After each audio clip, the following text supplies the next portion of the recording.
बिस्मिल्लाहिर्रहमानिर्रहीम। अस्सलाम वालेकुम माय डियर स्टूडेंट्स, कैसे हैं आप सब। उम्मीद करता हूँ कि आप सब खैरियत से होंगे। स्टूडेंट्स, टीजी के पीरियड के अंदर आज का हमारा पहला लेक्चर जो है वो आप लोगों को मैंने कल बताया था कि आप लोगों ने हिस्ट्री ऑफ केमिकल इंजीनियरिंग के बारे में सर्च करना है और आज हम लोग उसको डिस्कस करने के लिए जा रहे हैं। तो स्टार्ट करते हैं। लेक्चर नंबर 1 है जो हमारा टीजी का। मैं हूँ आपका टीचर मोहम्मद अवैस।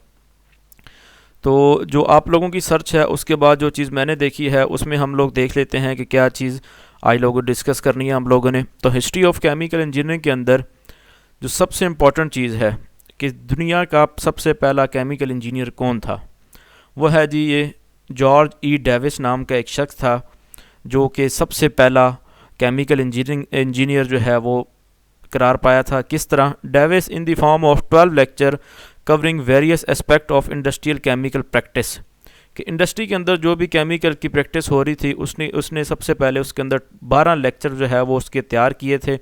और उसको जब उसने अपनी गवर्नमेंट से पास आउट करवाया तो यहाँ पर एक नई इंजीनियरिंग जो है वो दरियाफ्त की गई जो कि उस टाइम से केमिकल इंजीनियरिंग कहलाती है। तो as a consequence George E Davis is regarded at the world first chemical engineer. तो ये जो जॉर्ज ई डेविस था ये दुनिया का पहला केमिकल इंजीनियर था।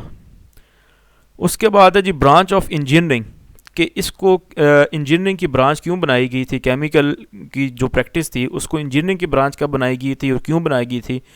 कि chemical engineering is the branch of engineering that applies scientific and mathematical principles to design and develop process by which available chemicals can be converted into a variety of useful product.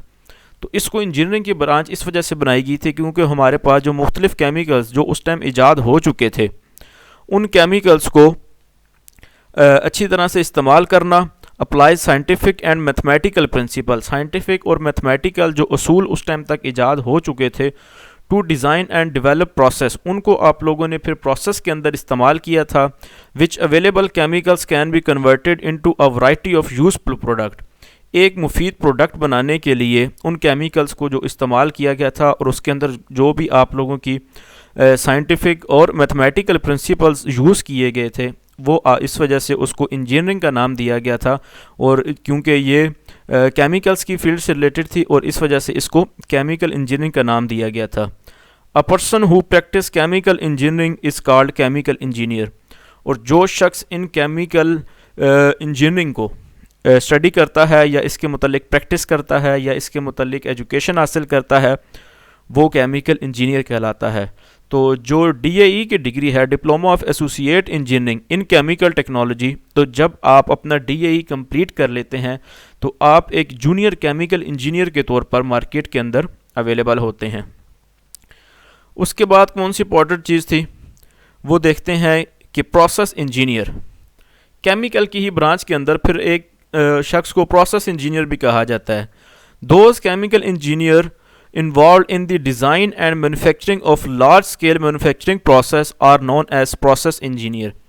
यानी कि वो chemical engineer जो कि large scale manufacturing process, बड़े पैमाने पर किसी भी चीज़ की जब मैन्युफैक्चरिंग की जाती है या उसका प्रोसेस किया जाता है किसी भी इंडस्ट्रियल लेवल पर लार्ज स्केल पर, तो उसको आप लोग कहते हैं प्रोसेस इंजीनियर। वो भी आपका केमिकल की फील्ड का ही बंदा होता है जो कि उस तमाम जो भी उस इंडस्ट्री के अंदर इस्तेमाल होने वाले ऑपरेटर्स हैं उनको डिज़ाइन करता है या उनकी मेंटेनेंस के हवाले से उनको देखता है।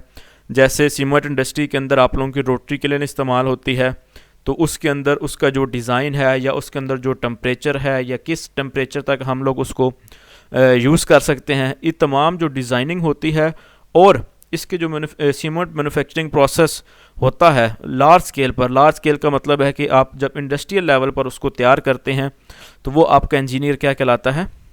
प्रोसेस इंजीनियर कहलाता है।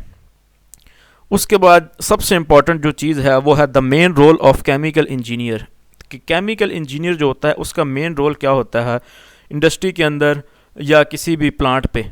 The main role of chemical engineer is to design and troubleshooting process for the production of chemicals.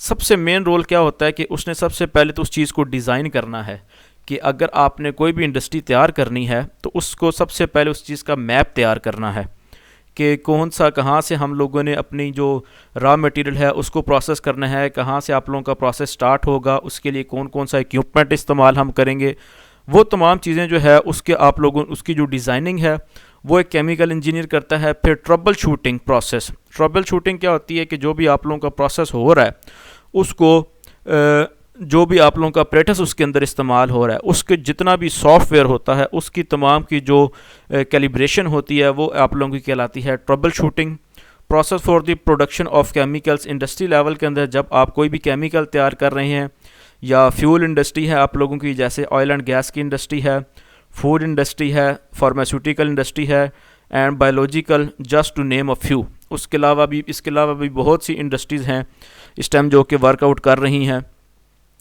जैसे आप लोगों की शेज़ान इंडस्ट्री है, सॉरी बीवेज इंडस्ट्री आ जाती है, उसमें आप लोगों की फिर सीमेंट इंडस्ट्री आ जाती है, फिर आप लोगों के वाटर ट्रीटमेंट से रिलेटेड इंडस्ट्रीज़ आ जाती हैं। तो ये तमाम मेन रोल होता है एक केमिकल इंजीनियर का कि उसने इंडस्ट्री को कहाँ से स्टार्ट करना है, उसका जो स्टार्टिंग पॉइंट होता है और एंड पॉइंट तक, उस तमाम चीज़ को उसने पहले डिज़ाइन करना है और उसके बाद उसको इंडस्ट्रियल लेवल पर इंसर्ट कराना है और इंडस्ट्री को, फैक्ट्री को तैयार करके प्रोसेस के अंदर लेकर जाना है।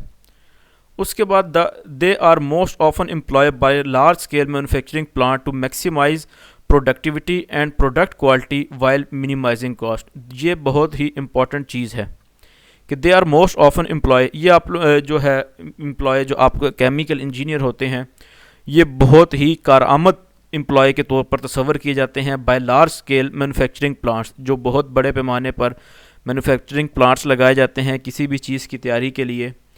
टू मैक्सिमाइज प्रोडक्टिविटी, कि आप लोगों ने कम से कम ख़ाम माल को यूज़ करते हुए ज़्यादा से ज़्यादा प्रोडक्ट तैयार करनी है, एंड प्रोडक्ट क्वालिटी, और प्रोडक्ट की क्वालिटी को बेहतर बनाना है।